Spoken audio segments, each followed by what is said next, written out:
Welcome to another informational video on Gray's services. Gray's is growing resiliency for aquarium zoo employees. And I am so excited to be joined today by our Director of Crisis Response, Erin McNally. Welcome, Erin. Hi, thank you.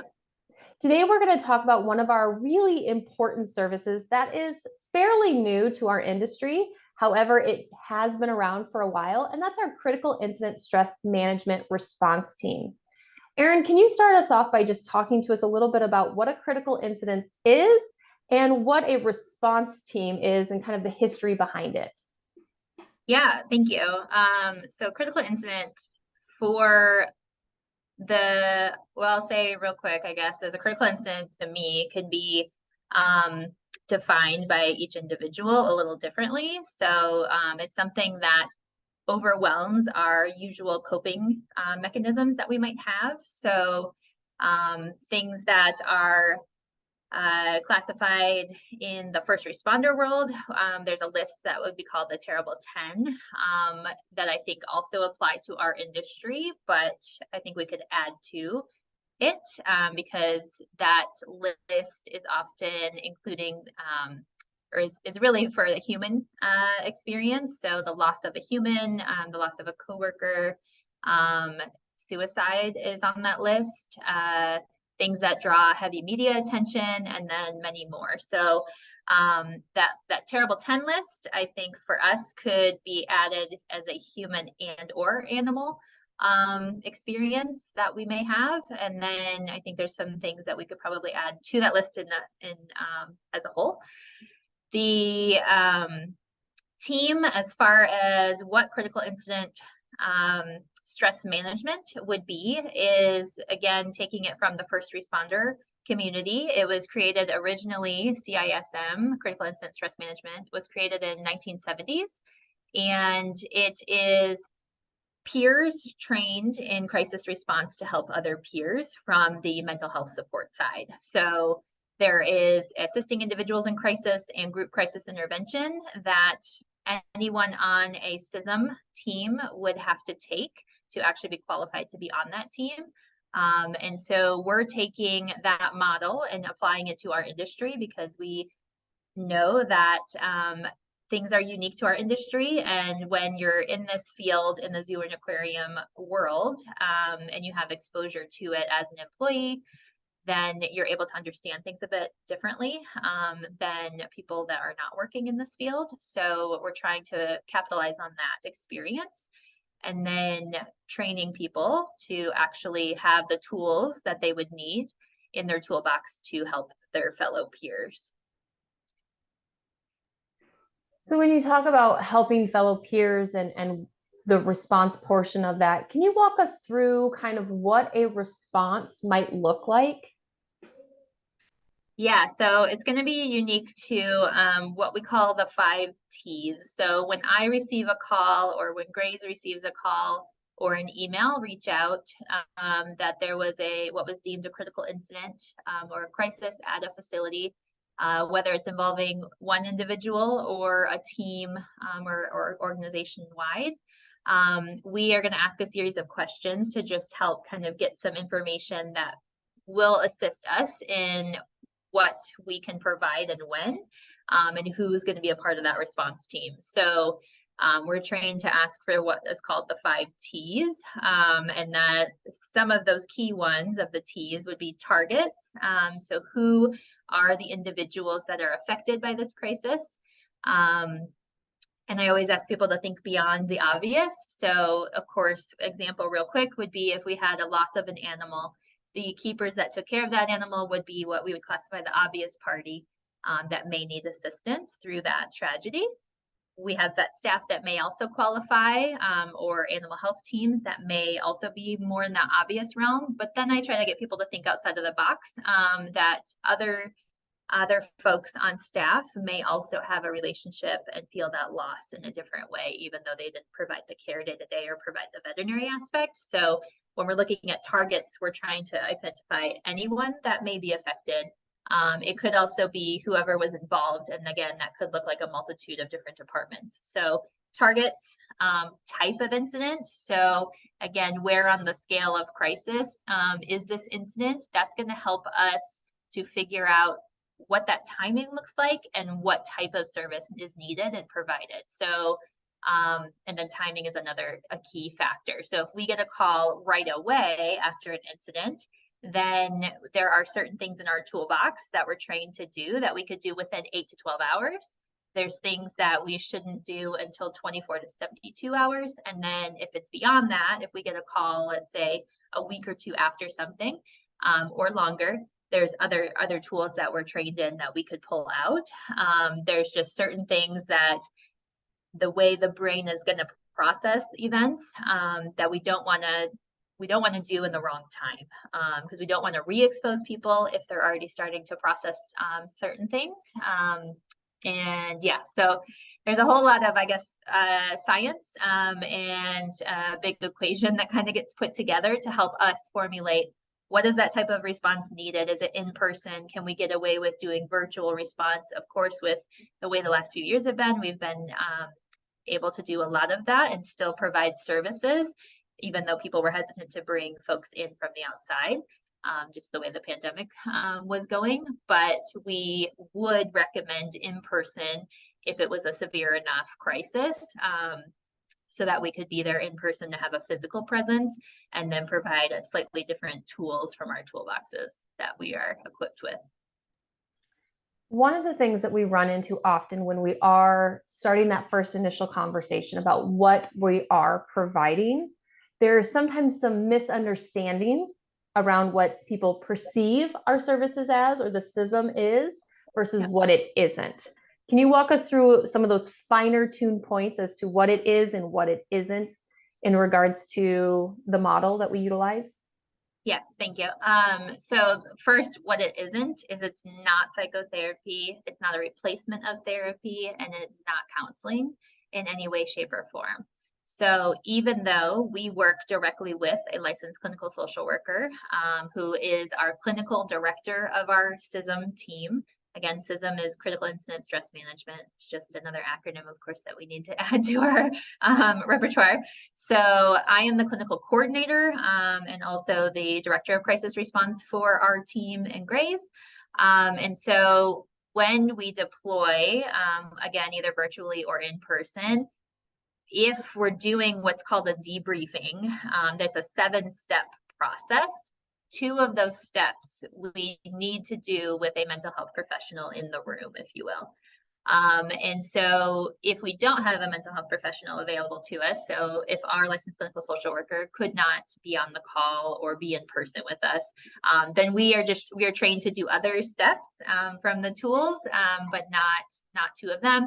And the reason being is it can activate things that we as peers are not trained to handle depending on how it goes. So it's a 7-step process, which is what the debriefing is, if that's what the right approach needs to be, depending again on those 5 T's that we're going to ask. And from there, it really is peer-led. So even though we have a mental health professional in the room with the debriefing, it is all led by us peers. And then if they need to, I will always tag our licensed clinical social worker in on some things if I feel I'm out of my comfort zone or my sweet spot, if you will, as a trained peer. In seeing, I can see certain things or hear certain things from an individual that I might want to have her thoughts on. Again, that's not a clinical diagnosis and it's not a clinical aspect that she's bringing. She is also coming at it from a peer aspect, even though, again, I'm a vet tech in the industry. Our licensed clinical social worker is not, but she has worked with enough zoos and aquariums that she can have that hat for being in a more of a mental health professional training, or she's trained in that, but she can kind of be alongside us peers. So I guess long story short for what that question you asked, Shannon, is it's peer-led process. There's certain phases that we take the brain through. So it's basically walking the brain from a factual standpoint to touching on a little bit of an emotional standpoint if needed, or if they would like to. and then walking back to factual. So one of the, descriptors that we often use is people come into the room, of course, with their compartmentalized box of having that event just stuffed in that box, or series of events, as we often find in this industry, things compile. What we're going to do is create a time and space that we come together and we allow those individuals to kind of open that box, if they will. Before we're done with the session, then we're going to want to make sure we put the lid back on that box and we've wrapped them up so that they're psychologically safe. One of the things that we always make sure to have people understand is it's not a critique of policies and procedures. It is honestly just giving ourselves time and space to honor what has occurred, because we don't do that enough in our industry. We're trying to switch that narrative and give more space to the things that we've normalized, which are often things that humans are not normally meant to see or handle. One of the ways that I always describe it to people is I come from a long line of first responders in my family.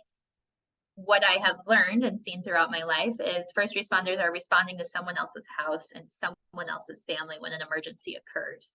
Our industry is unique in that we are always responding to our own house and our own family when something occurs, whether it's with a human or the animals in our care.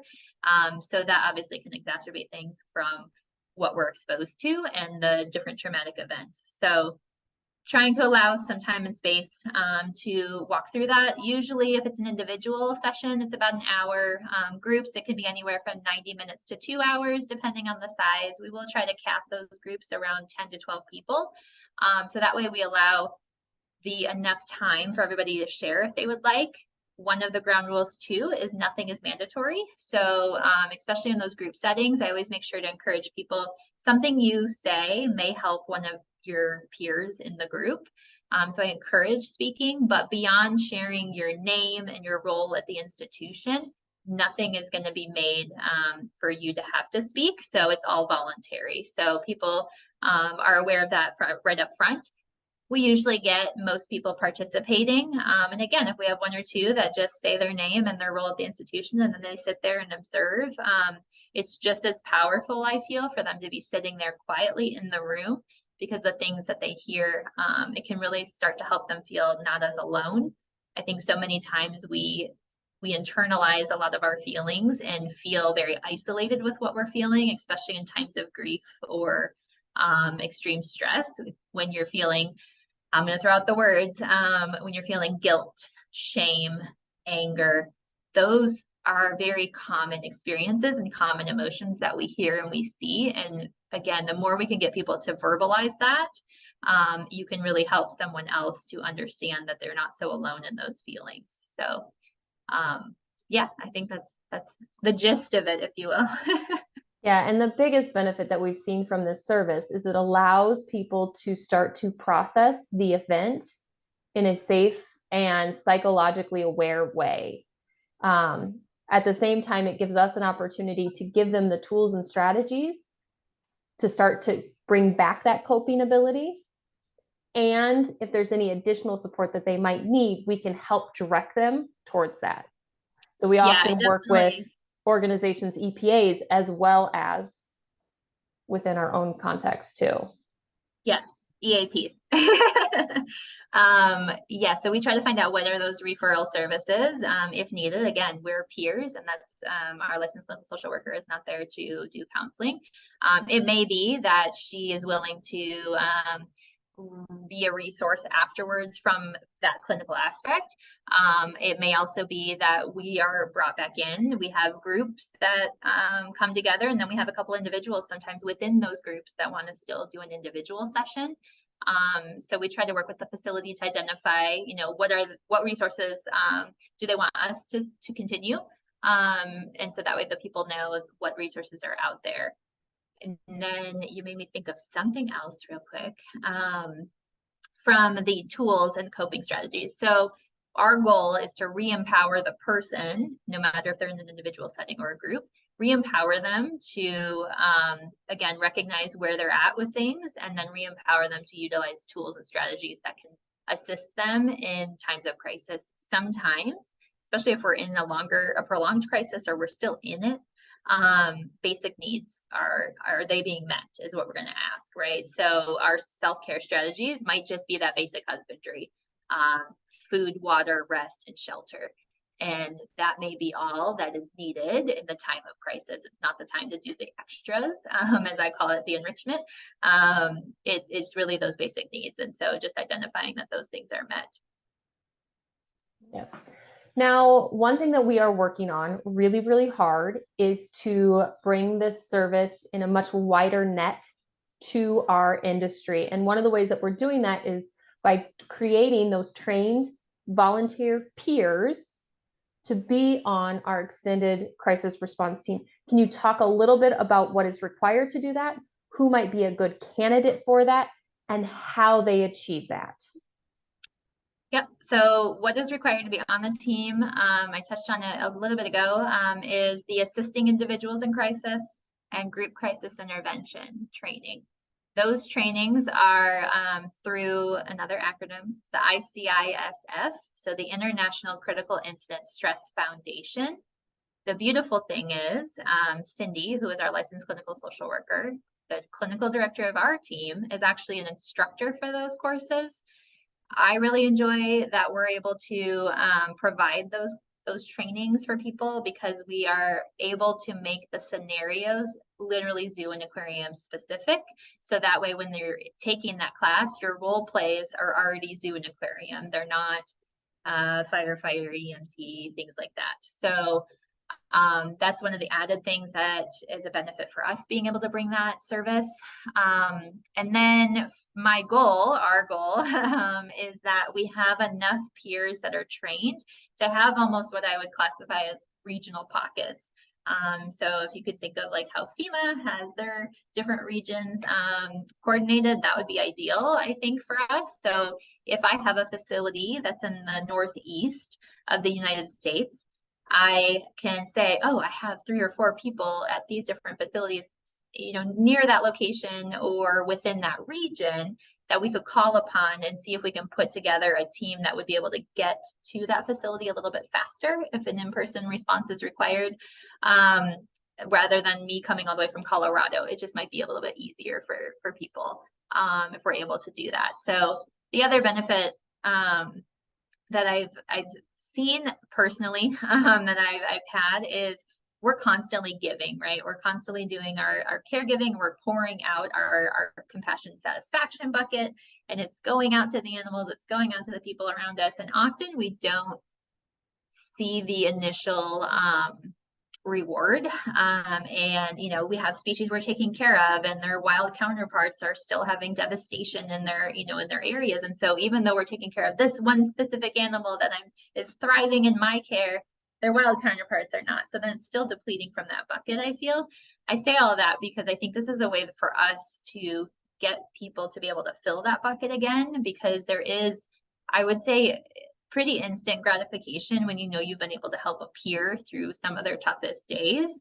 And so it does really fill back up that bucket for you, because you can see that you're doing some good, and you can feel it. And so it's a way for us to help fill some of that back into the industry as well. I absolutely love that. So as you pointed out, we have assisting individuals in crisis and group crisis intervention, which we do offer, and those are on our upcoming events. We have a class in August and in January. Those are pretty stable. If we get additional people who are just really driven, or organizations that want to support some members, we're more than happy to try and schedule an additional time and training. We also have our mental health first aid class, which is really helpful for kind of getting that feel for, is this something I can even do? Because that is something we do ask people to go through, kind of a vetting process. We have an application process for the team, and you do need to have those certifications for those 2 classes that you mentioned.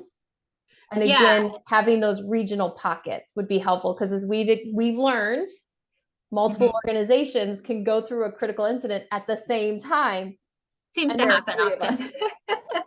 And I will say, yes, you speak to the application process.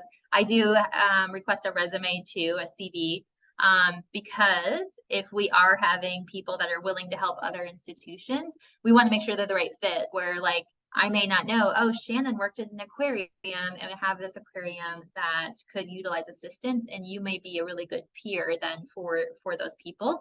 And I also want to make sure we're not pairing up, the wrong scenario. So if somebody did have they previously worked at an institution that is now calling upon our services, they may not be the right fit then to assist that facility.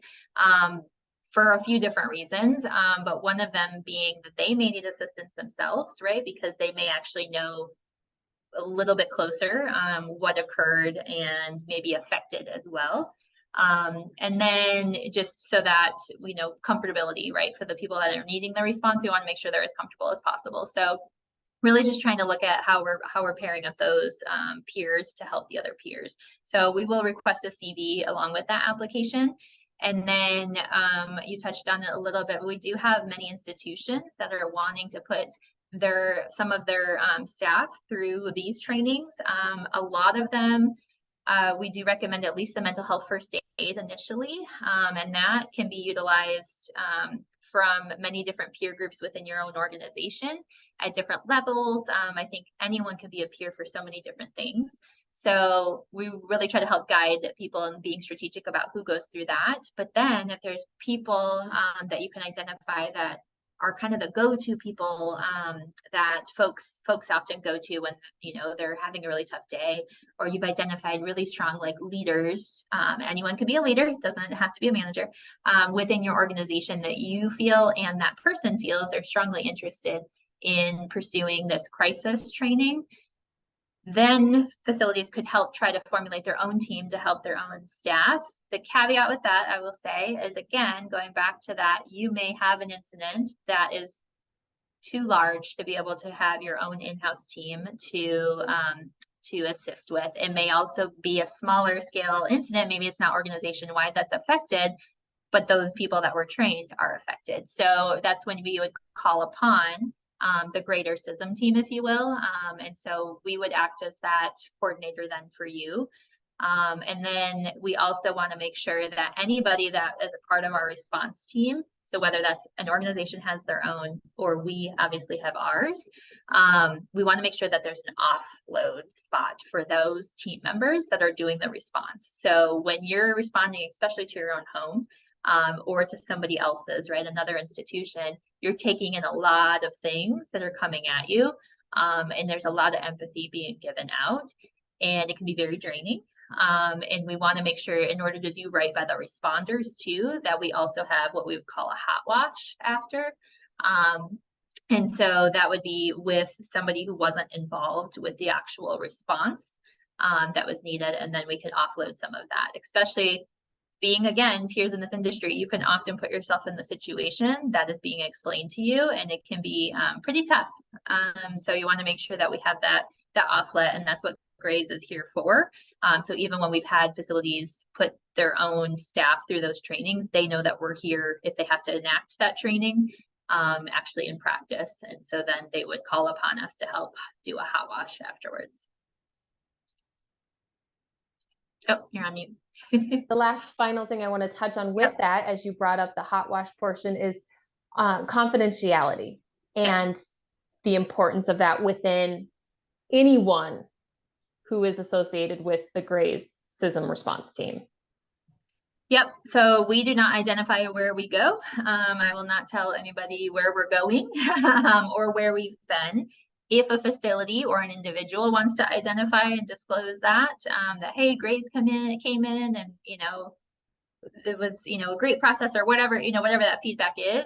We've had some facilities that have identified before we stepped foot on grounds or after we have, that we were there to assist their staff. And that's fine. We just try not to be that person. So everything is confidential and private as much as we can make it. When we have our licensed clinical social worker, and that's another reason why we have them on certain steps of the process and certain tools, I guess, within the process that could be utilized, is because of that confidentiality piece with the licensure that she carries. So yes, many different facets that we think of there. And we do have a code of ethics that we all abide by if they're on our Grays CISM team as well. Excellent. I think that kind of wraps us up for this particular service. If you're interested in either learning more about how to get involved or how to bring the service to your organization, even if it's in advance ahead of time, reach out to us either through our website at zoomentalhealthsupport.com or by emailing Graze, which is lowercase GRAZEE. Yes, there are two E's at zoomentalhealthsupport.com. And we can get you more information, set up a meeting, and really walk you through what this process looks like and how we can support you and the industry on the greater. Thank you so much, Erin, for being here.